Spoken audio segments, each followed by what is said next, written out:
Hello guys, welcome back.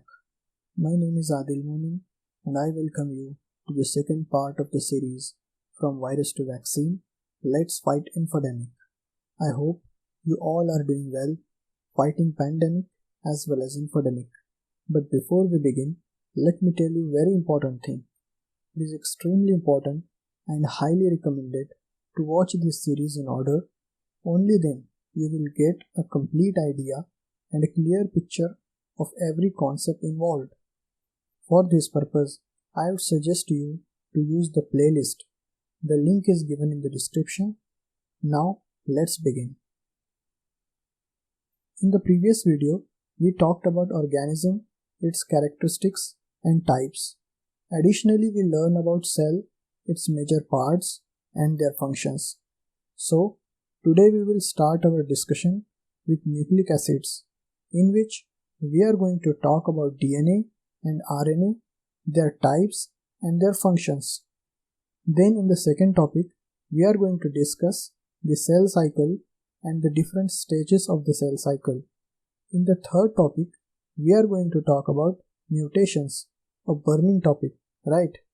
In this, we will discuss what are mutations, why mutation happens, and the types of mutations. And in today's last topic, we will talk about organ systems, how they are made. Okay, let's begin. In the previous video, we discussed cells and their major components. One of them was nucleus, the control room, right? Now, there is another component of cell called nucleic acids, which contains all the instructional codes for manufacturing proteins. There are two main types of nucleic acids known as DNA and RNA. The full form of DNA is deoxyribose nucleic acid. Not fancy enough, right? Anyways, DNA is called the blueprint of life because it contains the instructions needed for an organism to grow, develop, survive, and reproduce. They do this by manufacturing proteins called protein synthesis. The full form of RNA is ribonucleic acid. They act as messengers between DNA and ribosomes. If we talk about the shapes of these nucleic acids, then DNA and RNA are similar in shape. They are helical in shape, called strands, just like the spiral staircase. They can also be in a double helix shape. So, based on single or double helical shape, they are classified as single-stranded and double-stranded DNA and RNA, as you can see from the following pictures. Now, let's try to understand how this complete information is stored in the cell. I will try to explain this with an analogy. Okay. The set of all the instructions required for growth, development, survival, and reproduction is called genome. Now, consider this to be the hard disk of your PC that contains all your system information. Now, you divide your hard disk into different partitions like C drive, D drive. Similarly, the genome consists of different chromosomes. All organisms have different shapes and number of chromosomes. Human cells contains 23 pairs of chromosomes, out of which 22 are called autosome and one pair is called sex chromosomes. Autosomes control the inherited traits. These include things such as the color of a person's hair, skin, and eyes, the blood group, the shape of nose and lips. But try to note that just autosomes do not completely define your traits. The environment also plays a role here. On the other side, the remaining pair of chromosomes is genosomes, also known as sex chromosomes, that decides the gender of the offspring. There are two types of sex chromosomes, X chromosomes and a Y chromosome. While males have an X and a Y chromosome, females have two X chromosomes. So, men determine the gender of a baby depending on whether their X chromosome combines with the mother's X chromosome to make a baby girl, or a Y chromosome will combine with the mother's X chromosome to make a baby boy, right? Anyways, get back to chromosomes now. Now, each chromosome consists of genes. Like each partition on your hard disk contains folders, and genes are made up of DNA, like the folders on your PC contains different files, right? In these files, the instructions are written using alphabets known as bases. The order or sequence of these bases is very important because if this order changes, then it changes the instruction in the file. Okay, now let's move further and try to understand how proteins manufacturing happens in the cell. We know that DNA contains the instruction for protein synthesis and ribosomes make these proteins. So, how these instructions are passed to ribosomes? This happens with the process of transcription and translation. Now, consider RNA to be your pen drive. It's a messenger for information transfer. First, we copy the instruction from DNA to RNA, that is our pen drive. This is known as transcription. Remember, this name, we are going to use this in future. After transcription, instructions are fed to the machine, that is ribosome. This is known as translation. So, by transcription and translation, we first copy the instruction to RNA and then fed these instructions to the ribosome by translation. Okay. Now, based on these instructions, the ribosome makes proteins. Proteins have many functions in the human body. Let's discuss some major functions one by one. Proteins play a very important role in the growth and maintenance of the body. Body breaks down proteins for building and repairing. Therefore, people recovering from injury or surgery require more proteins. Some proteins are enzymes that aid biochemical reaction in the body. Enzymes like lactase and sucrose helps in digestion.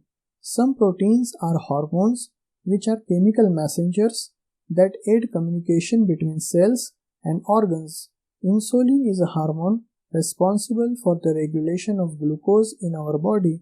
If your body does not produce the required amount of insulin, then the glucose level in your blood increases, resulting in a disease commonly known as diabetes. Yes, antibodies, a hot topic of the time, are also proteins.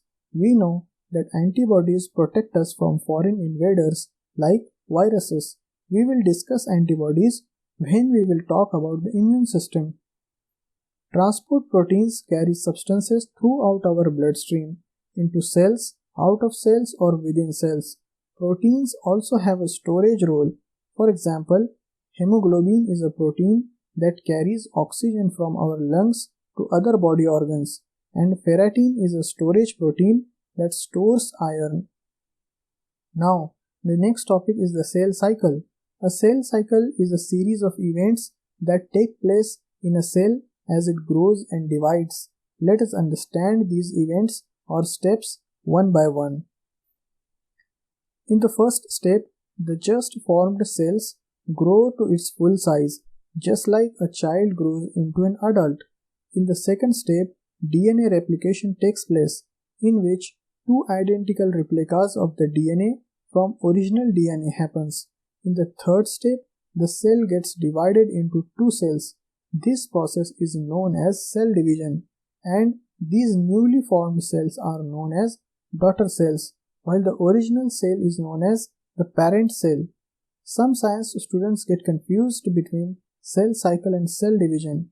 They think they are same, but they are different. Cell division is a part of the cell cycle. I hope they are not confused anymore. Now, there are two ways in which cell division takes place. One is called mitosis and other is called meiosis.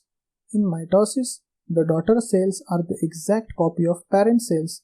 Therefore, they contain the same number of chromosomes as that of the parent cell. The major purpose of mitosis is for growth and to replace worn-out cells. In meiosis, daughter cells share equal number of chromosomes. Therefore, they contain half the number of chromosomes of the parent cell, and these cells produced by meiosis, like sperm cells and egg cells, combine by genetic recombination and produce a new cell. which then grows into offspring. It is important to note that not all the cells in the human body divides at the same rate. Skin cells undergo frequent divisions to replenish the dying cells. On the other hand, nerve cells, once formed, they don't divide themselves. So does that mean you will live with the same number of nerve cells you were born with? The answer is no. There is a biological process known as neurogenesis in which the neural stem cells generate the new nerve cells, but number of neural stem cells steadily decreases with age, resulting in decrease in neurogenesis. Now let's move to the more fascinating topic of mutations.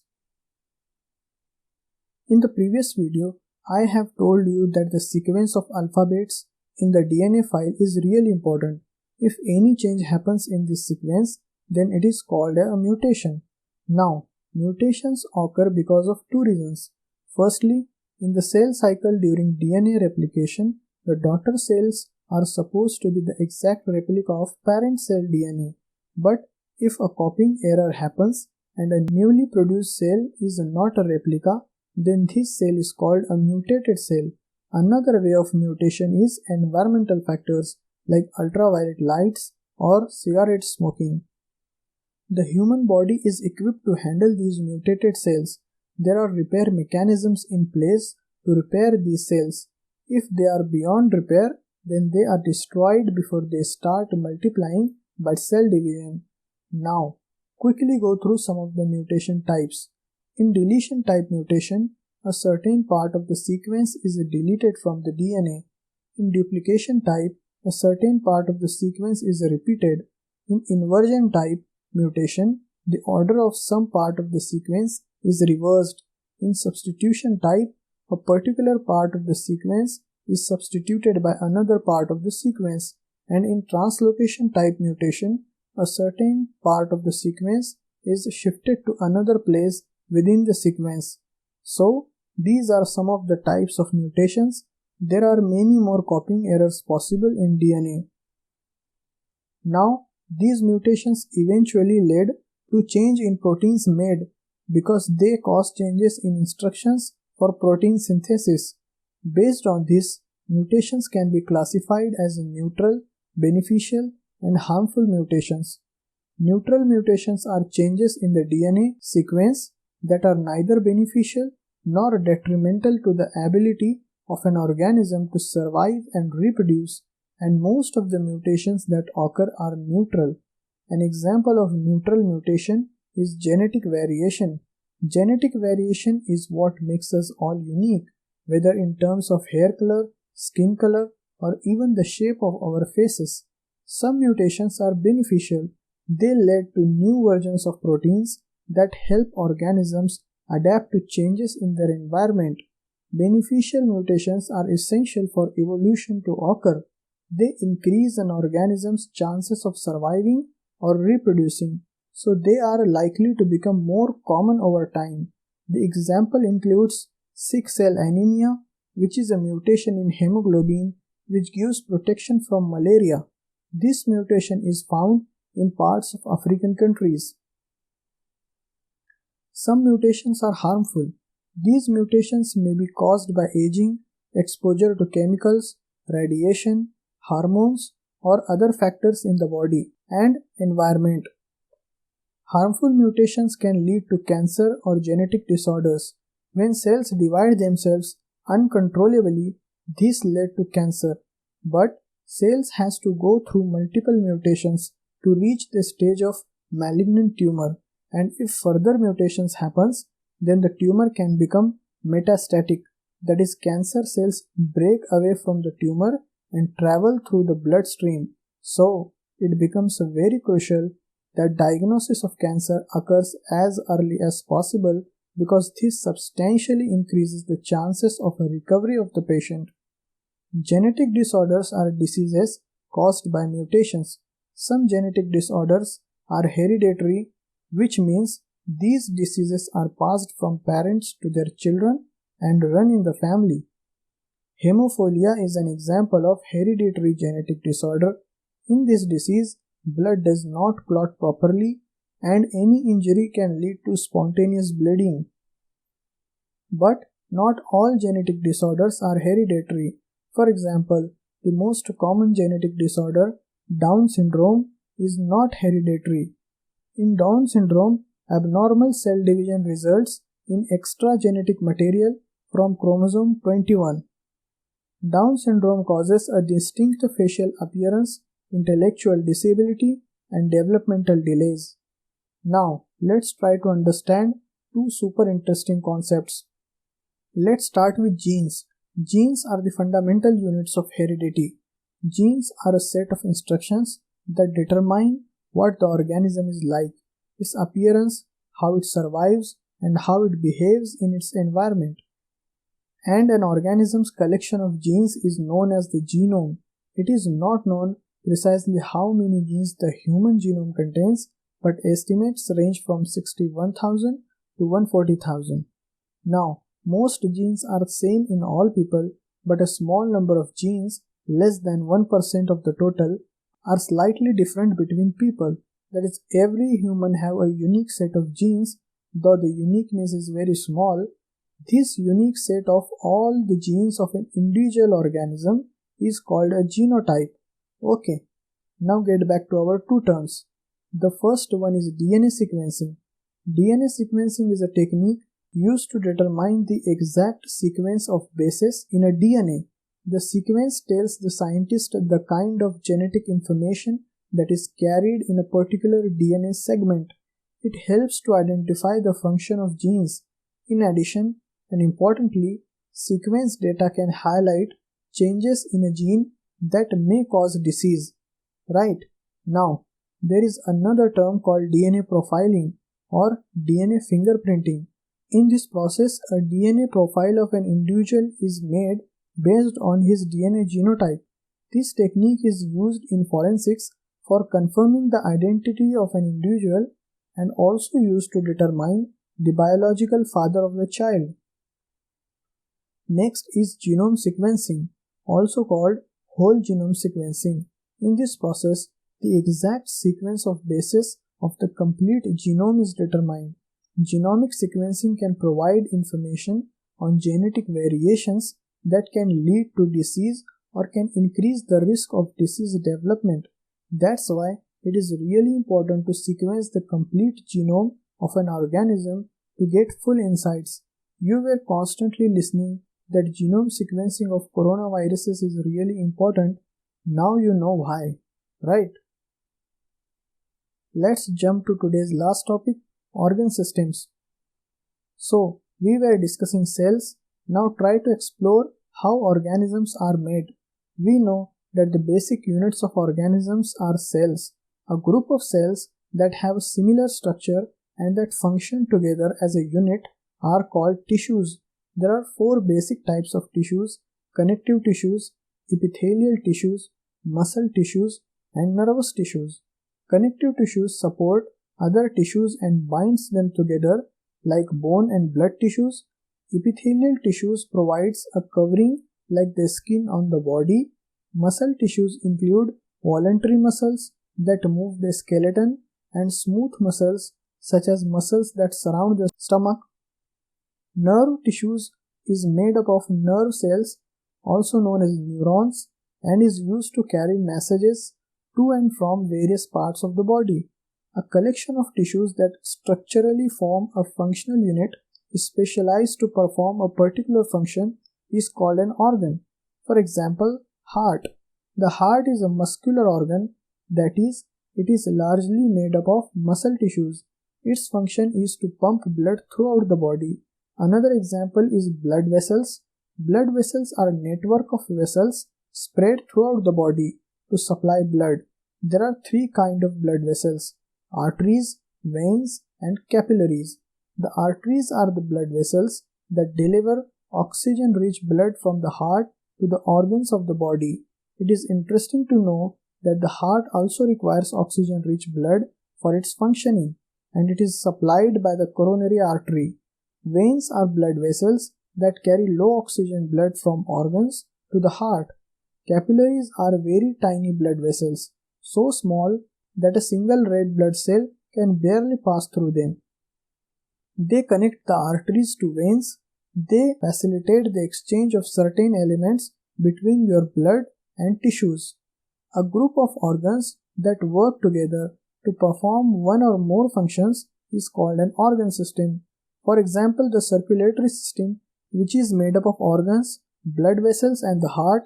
The primary function of the circulatory system involves delivering oxygen and nutrients to the cells and taking away waste, and these organ systems work together in coordination to form an organism like humans, right?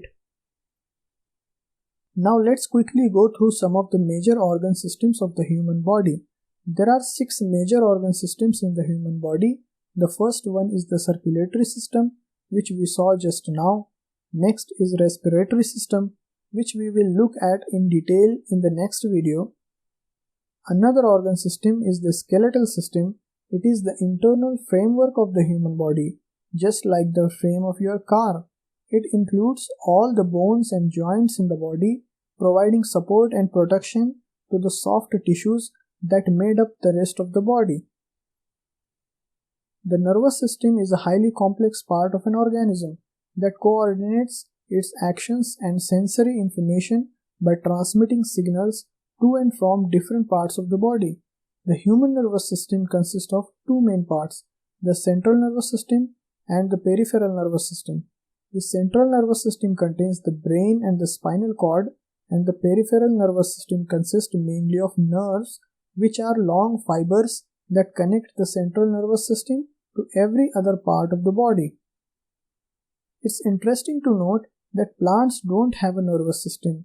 That's why they can't think and remember and also can't feel anything, but they possess an internal communication system. The muscular system is an organ system consisting of skeletal, smooth and cardiac muscles. It permits movement of the body, maintains the posture, and circulates blood throughout the body. The digestive system consists of the mouth, esophagus, stomach, small intestine, large intestine, rectum, and anus. It converts the food into energy and basic nutrients to feed the entire body by transportation, digestion, and absorption of food. So, this brings us to the end of today's discussion. Now, let's quickly revise. We started with nucleic acids. There are 2 types of nucleic acids, namely DNA and RNA. DNA is called the blueprint of life, which contains all the instructions for the creation of organism, while RNA acts as a messenger, right? Later we discussed genome, chromosomes, genes. We tried to understand these using an analogy of hard disk, partitions and folders, and also got a little insight into autosomes and sex chromosomes. Then we learned how instructions are first copied to RNA through a process called transcription. Then these instructions are fed to ribosomes by the process of translation. Also we discussed why proteins are so important and some of their functions. After this, we talked about the cell cycle, different stages in the cell cycle, types of cell division like mitosis and meiosis, and the difference between them. Then we discussed one of the most fascinating topics of mutations. What is a mutation and why it happens? Also, we briefly discussed few types of mutations like deletion, duplication, inversion, substitution, and translocation, right? After which we learn about neutral mutations, which gives rise to genetic variation. What is beneficial mutations? Also, how harmful mutations can cause a cancer and genetic disorders. We also try to understand what is DNA sequencing and DNA profiling and how they are different. What is genome sequencing and how it helps us to get insights into diseases. Later we discussed how an organism is made from cells through tissues, organs, and organ systems. We discussed an example of circulatory system. And lastly, we have briefly gone through some major organ systems in humans like digestive system, muscular system, skeletal system, and nervous system. In the upcoming video, we will be talking about respiratory system, and after which we will learn about health and diseases, particularly about infection and types. So make sure you subscribe the channel and press the bell icon for timely notification. If you enjoy and learn something from this video, then make sure that you like the video and share it with others so that we all work together and battle the infodemic. That's all for now. We will meet soon in the upcoming video. Stay safe, stay connected.